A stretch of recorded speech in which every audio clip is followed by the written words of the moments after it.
these stories and memories that I had growing up there. And I've worked on ranches, so like the Three Amigos, the Navajo Churro sheep, that's a breed of sheep, a heritage breed, and on the res, I was playing around with those, chasing them and feeding them. But in southeastern Arizona, at Dennis Maroney's ranch, I'm lucky enough to be able to go there and photograph these creatures and see them. Those three were huddled together the whole time because it was shearing day that day. And I just loved how the little guy would stay in between the two, no matter where they went, because they knew what was coming, and that was a beautiful one. The Sonoyta pasture, Sonoyta is a beautiful part of Arizona, and they got the Santa Rita Mountains in the back, and I really try to explore the cold, windy feeling I was there that day. And so I made a couple sketches and brought that back to the studio with me. I love Sonoyta. That's an area I've been to a number of times with good friends there, like Fred and Deborah Fellows. You know about the biscuit there in the Santa Rita Mountains there? No. What's the biscuit? There's one little peak, and it kind of looks like a burned biscuit on one side, and it's half done on the other side. Nice.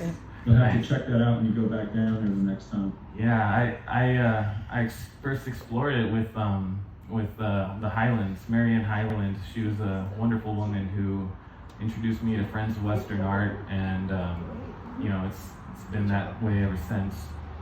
Buffalo, I spent my whole life growing up around cattle, and then when I finally saw a buffalo, I was just jaw dropped. This romantic notion idea that I had of these monolithic, beautiful creatures on the prairie, it was fulfilled. And so I paint them in this very dreamy manner. Yeah. Well, I love a good title. So I love this one, The Lookout. And I love an affordable piece of art by an up-and-coming artist. People are always asking me, where can I find the work of up-and-coming artists and find things that are reasonably priced? Here you go, great little piece will fit anywhere in any house, less than $1,000, helping a guy out who's working his way up the food chain in the art world. There you go, help yourself, right?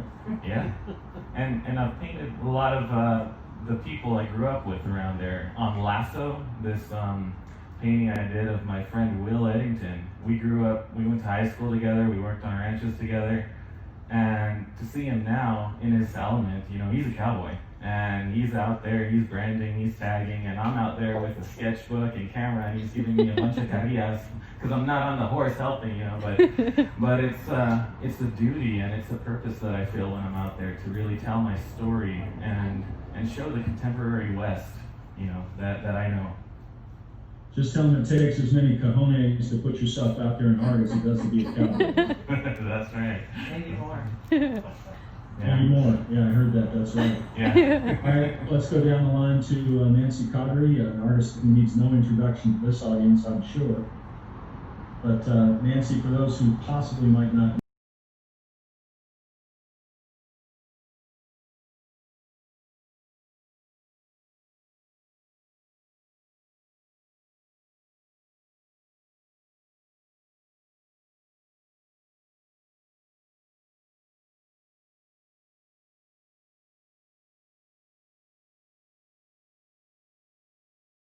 a lot of galleries are doing, and folks that are selling their own work online as well.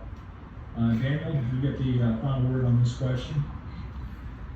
It's interesting. COVID has been such a huge catalyst of change for the art community that I've seen. And it started, early in March when I was having to cancel my classes that I was teaching. I was doing weekend workshops and private lessons, and I'm thinking, oh man, wow, I should do something. And Juliet Aristides, she's a brilliant artist. She wrote something in her blog that basically said, if artists just waited for serene, peaceful times to make art would never be made.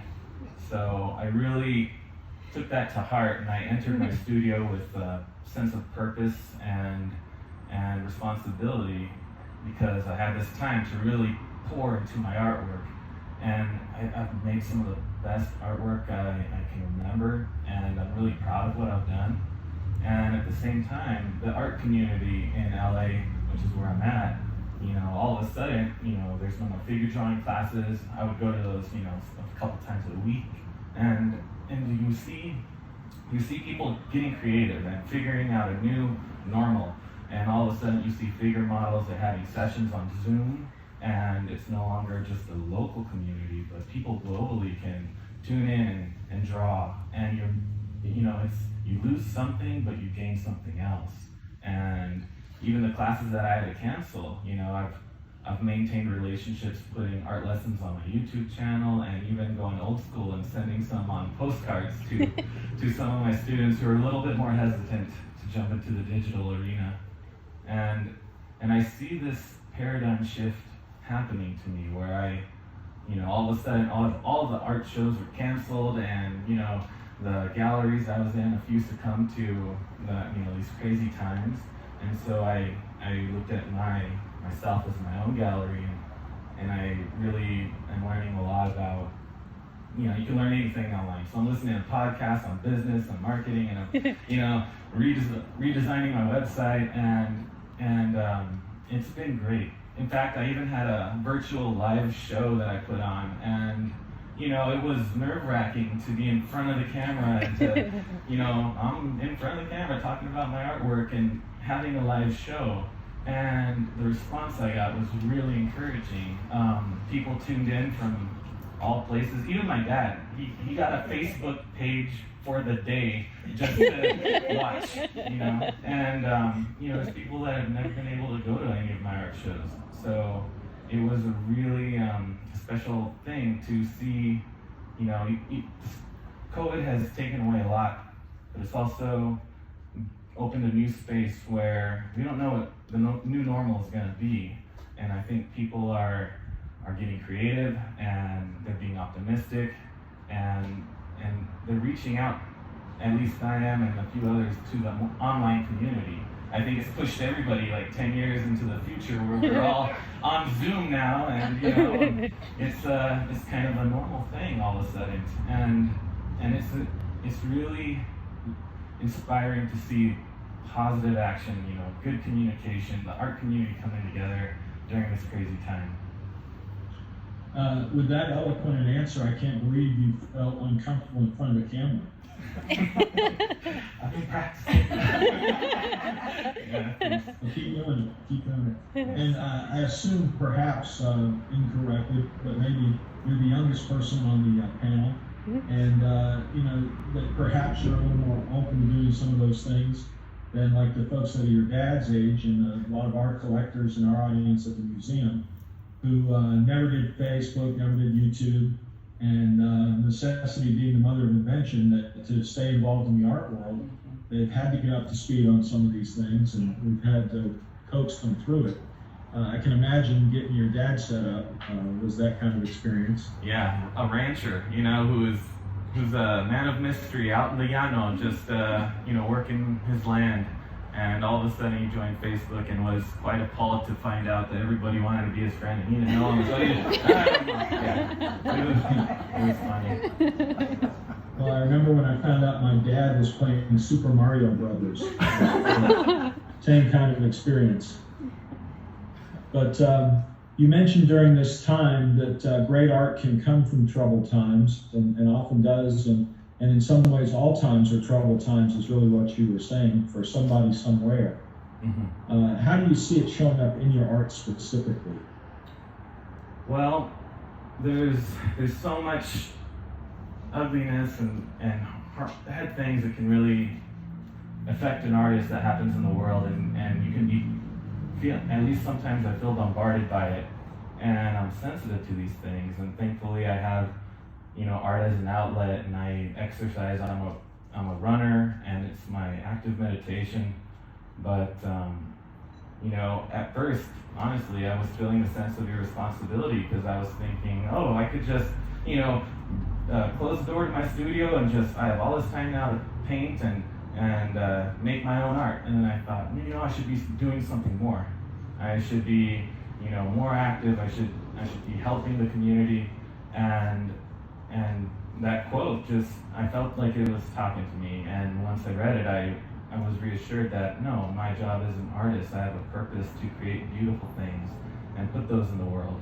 And it's my own perspective and these stories that I want to tell about the Southwest, and you know, it's a language that needs to be taught sometimes. There's a painting I did called At the Gate, and it's a skull on a fence post that sits outside of my parents' house. And to a lot of people, that's a symbol of death. You know, it's a skull. But in the Southwest, we look at it and it's nostalgic. It's a reminder of home, and I try to paint it that way. And so it's a chance for me to be introspective, really explore the emotions that I want to emanate off the canvas to the viewer. And I feel that's my responsibility, is to combat these things in the world that aren't so great with beauty that I find with poetry. I mean, just like a songwriter, you know, when they have, you know, some bad thing happen in their life, they combat it with a song, heartbreak, war, whatever. You know, they're inspired to create something, and it's beautiful, and people can connect with it. Yeah, that's the painting right there. So, you know, I love that iconography of the Southwest, you know, and to me it's personal, but I think people can connect with it. And I painted it really warm, and I wanted to show it's weathered, and, you know, it's just this symbol that welcomes me home every time I visit my parents. And what do you think the symbology of it only having one horn is, both in real life and in the way it's interpreted in the painting? That's a great question. I love that it was asymmetrical without the horn. I think it's a little bit more authentic. It's weathered, you know. It's evidence of time. You know, we're all humans on a journey, and the journey is not always flowers in the garden. You know, there's mud, and there's you fall down and scrape your knees and stuff. But I think that's part of the deeper poetry that just, you know, I saw that skull, and I like that it didn't have a horn. I have a special place in my heart for some things that have been patinaed with time.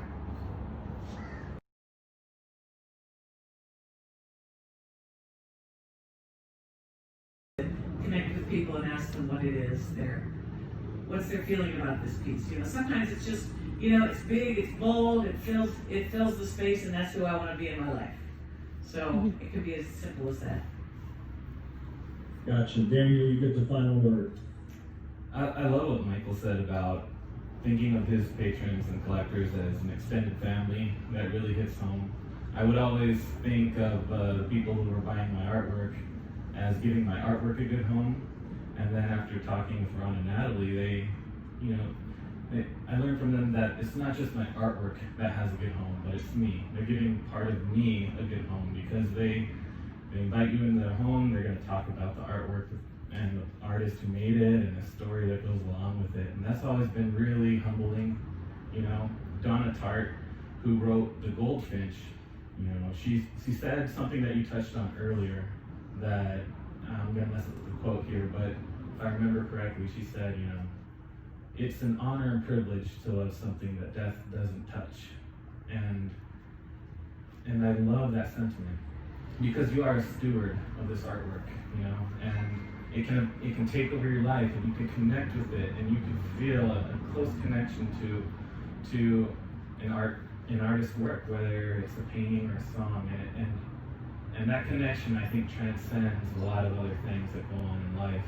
And, you know, it's a funny thing to imagine, you know, a patron's grandchildren kind of fighting over the artwork and who's going to get it and stuff. And, you know, I imagine the life of the paintings long after I'm gone, and it's a humbling thought. You know, you're here for a little bit of time. You have this sense of urgency to create beautiful things, and hopefully, you know, and the connection with the patrons, you know, when they see it, it's a beautiful thing that I hold dear. Thank you very much. And Daniel, you need to be on camera more often. All right. Thank you. You really did a good job today, as did all of our panelists, so I thank them for joining us today. We've got just about 5 minutes left, so if anybody online, Sharon, if we could, can we unmute everybody? And if we can get that accomplished, then I'll see if we can't get a round of applause.